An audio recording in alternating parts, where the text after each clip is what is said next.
y'all, how y'all doing out there? Today is Warrior Woman Wednesday. Linda Hodge is back with you, and ladies, you know we've been talking about Kingdom Woman, and today we're going to pick back up.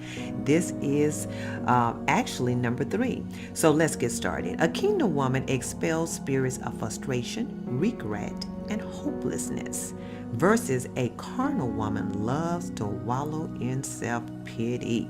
So a kingdom woman, she's not going to give in to frustration. Of course, you're going to have frustration, but I'm not going to give in into the spirit of frustration.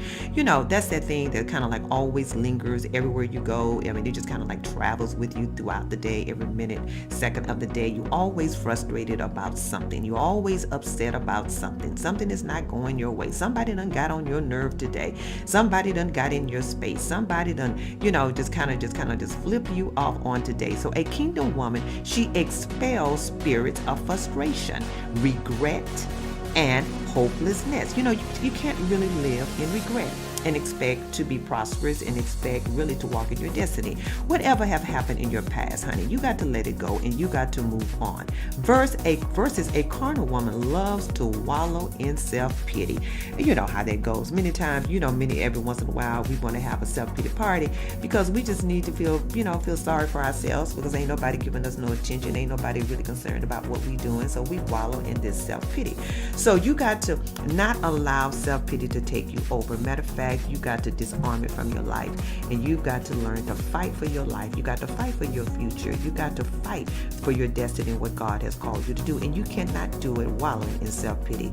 Another thing is a kingdom woman lets go of the couldas, shouldas, and wouldas of her life. Now, how many of us got a whole lot of couldas, shouldas, and wouldas? Oh, well, I should have did this. Oh, I would have did this. Oh, I could have did that, but I didn't do it because he came into my life, and I got all these children and all this type of stuff, and if I would have just followed my mind, a long time ago, I would have been better off. No. Let go of the couldas, the shouldas, and the wouldas of your life.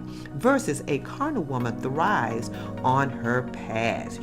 And so you can't thrive on your past. You got to let go of your past. And you've got to let go of the couldas, shouldas, and wouldas. Next is a kingdom woman knows that her trouble didn't come to break her. I'll say that again. A kingdom woman knows that her trouble didn't come to break her, but introduce herself to a new dimension of God. Versus a carnal woman base her identity on her crisis. You know how we do many times when we go through certain crises, we just talk about, well, if you know what I've been through, if you only really know, you really know how my mama did me, if you really know how that man did me, or you really know how, my employee did us. And so we really base our identity on our crisis. In other words, our crises and us have become one. Next one is a kingdom woman won't accept her situation as her reality. I'll say that again. A kingdom woman won't accept her situation as her reality. Yeah, I had a situation, but it is not my reality.